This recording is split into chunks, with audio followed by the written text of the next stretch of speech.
Dans cette vidéo, je vais vous montrer comment j'ai analysé GBP CAD pour faire un swing. Vous pouvez voir que j'ai fait mon entrée sur le prix de 1,8349 et actuellement le prix est à 1,8531. Le T-Profit est plus haut parce que c'est un swing. C'est la fermeture du marché, mais je ne l'ai pas clôturé, je l'ai juste sécurisé. La probabilité est forte que le prix touche mon T-Profit la semaine prochaine, on ne sait jamais.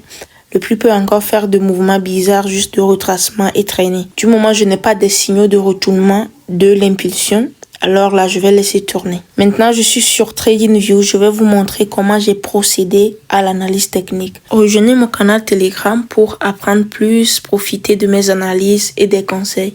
Le lien se trouve dans la description de cette vidéo. Et si vous voulez apprendre le trading, vous ne savez pas par où commencer, vous pouvez me contacter en privé. Vous avez déjà les notions basiques.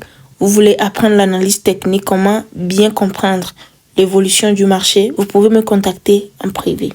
Alors là, je suis sur le graphique de GBP CAD sur l'unité de temps d'une journée. Si vous regardez bien, la tendance est haussière. La tendance haussière a commencé plus bas. Vous pouvez voir de zigzag vers le haut. Après, le prix a fait une consolidation ici, mais le prix a cassé le niveau de continuation, c'est-à-dire la structure, et la tendance haussière peut continuer. Comme je sais déjà qu'on est dans une tendance haussière, ça veut dire que les impulsions, ce sont les mouvements haussiers et les retracements, les mouvements baissiers. Et si on voit bien, ici, le prix a fait un mouvement haussier et a entamé avec un mouvement baissier, ce qui nous montre déjà que c'est une impulsion et un retracement. Et vous devez savoir aussi que le prix évolue en impulsion et retracement zigzag. Du moment où il y a eu une impulsion et retracement, la probabilité est très forte que le prix reprenne avec une impulsion. Donc là, je sais probablement ce qui peut se passer. Le prix peut aller encore plus bas avant de se retourner. Mais déjà, le prix a entamé avec le mouvement. J'ai juste identifié l'impulsion et le retracement après avoir identifié la tendance du marché. Donc, je savais déjà que le prix peut monter et le prix avait déjà commencé avec un mouvement haussier. Alors là, j'étais parti sur l'unité de temps de 4 heures pour chercher un retournement de la structure, c'est-à-dire retournement de la structure baissière. Si vous comprenez très bien la structure du marché, vous devez savoir que ce retracement d'une journée, c'est sûrement une tendance sur l'unité de temps de 4 heures. Donc, si je pars en 4 heures, ça sera une tendance baissière. Mais je veux acheter. Je veux profiter de l'impulsion haussière pour faire un swing. Ce qui veut dire que si je pars sur 4 heures, je dois aller chercher un retournement de tendance, un signal pour le retournement de tendance ou au moins voir la tendance de 4 heures. Il faut que ça soit une tendance haussière. Là maintenant, je suis sur l'unité de temps de 4 heures.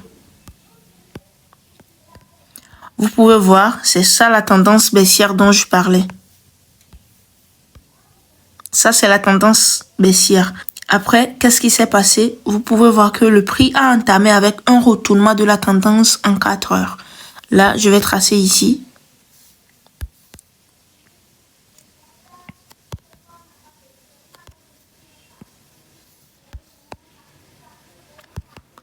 Voilà, vous pouvez voir que le prix a cassé le haut de la tendance baissière. Une tendance baissière, c'est quand le prix fait de bas de plus en plus bas. Et une tendance haussière, c'est quand le prix fait de haut de plus en plus haut. Du moment où le prix a cassé le haut là, ça veut dire que la probabilité est forte que le prix crée un autre haut. Ce qui a été le cas ici, après il y a eu un autre haut. Ce qui montre directement que c'est une tendance haussière en 4 heures. Mais si on vient sur l'unité de temps d'une journée, c'est une impulsion. On sait déjà en 4 heures, c'est la tendance haussière et je veux acheter. Donc là maintenant, je vais me baser sur la structure de 4 heures pour faire l'analyse. J'ai tracé le niveau de continuation de la tendance haussière qui est ici et son niveau de retournement qui est ici. Le prix a cassé le niveau de continuation, ce qui me montre que la probabilité est très forte que cette tendance haussière continue. Et si ça va continuer, le prix peut aller toucher ce haut. C'est le niveau d'objectif d'une journée. Donc là, je sais que le prix va continuer dans sa direction haussière. J'ai juste cherché des zones pour acheter. Et sur un graphique, il y a plusieurs zones. Déjà ici, on peut prendre ça comme une zone. Mais vous pouvez voir que le prix l'a invalidé. Le prix l'a cassé par le bas. Donc, ce n'est plus une zone. Donc là, je prends ici comme ma zone. J'ai pris ici comme la zone. Le prix est venu sur cette zone. Ça veut dire que je dois chercher de confirmation maintenant pour acheter. Là, on est sur l'unité de temps de 15 minutes. Si vous changez de time frame, vous devez savoir ce que vous allez chercher sur l'unité de temps là. Donc, en 15 minutes, je veux juste une confirmation d'entrée. Mais sur quoi je vais travailler? Je vais juste aller travailler sur le retracement de 4 heures là. Ce retracement. Je cherche l'impulsion. Donc, pour trouver ce qui peut se passer devant, je dois juste me baser sur le dernier mouvement que le prix a laissé. C'est ça le retracement. Donc, en 15 minutes, je dois aller chercher la confirmation d'entrée sur le retracement.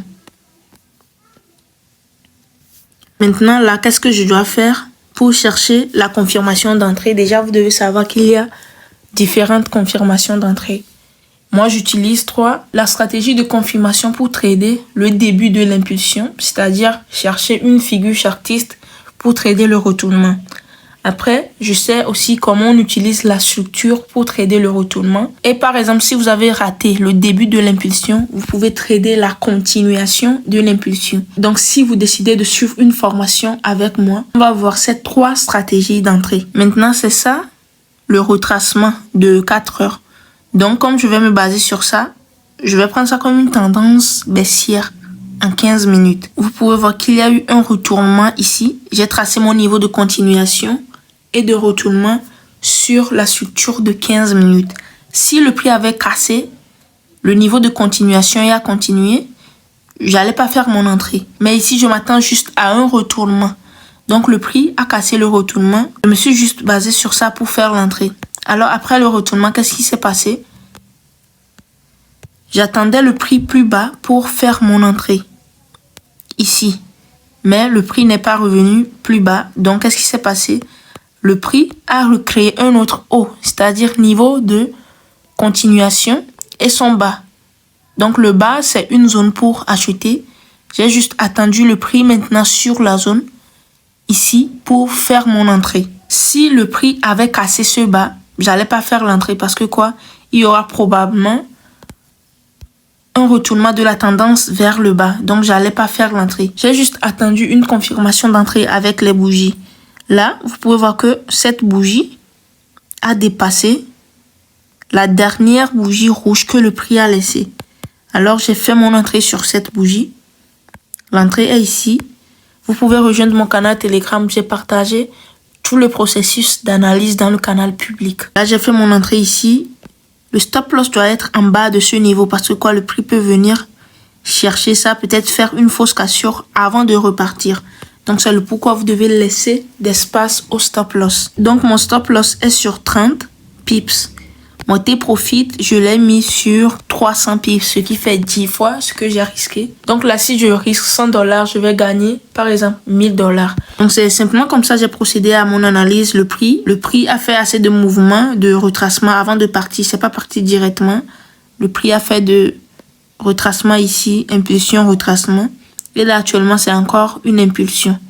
Ça peut partir directement pour aller toucher mon T-Profit.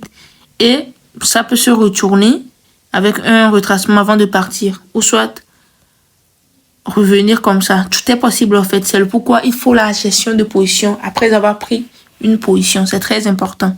Tout peut se passer. Le prix n'est pas obligé d'aller toucher directement ou aller toucher forcément notre T-Profit. Non, le prix fera toujours ce qu'il veut. Mais nous, on doit être prêt, on doit savoir ce qu'on peut faire au cas où le prix fait une autre chose. Donc, c'est simplement comme ça j'ai procédé à l'analyse. Si vous voulez apprendre à faire le swing trading ou le day trading, vous pouvez me contacter en privé. Merci d'avoir suivi cette vidéo jusqu'à la fin.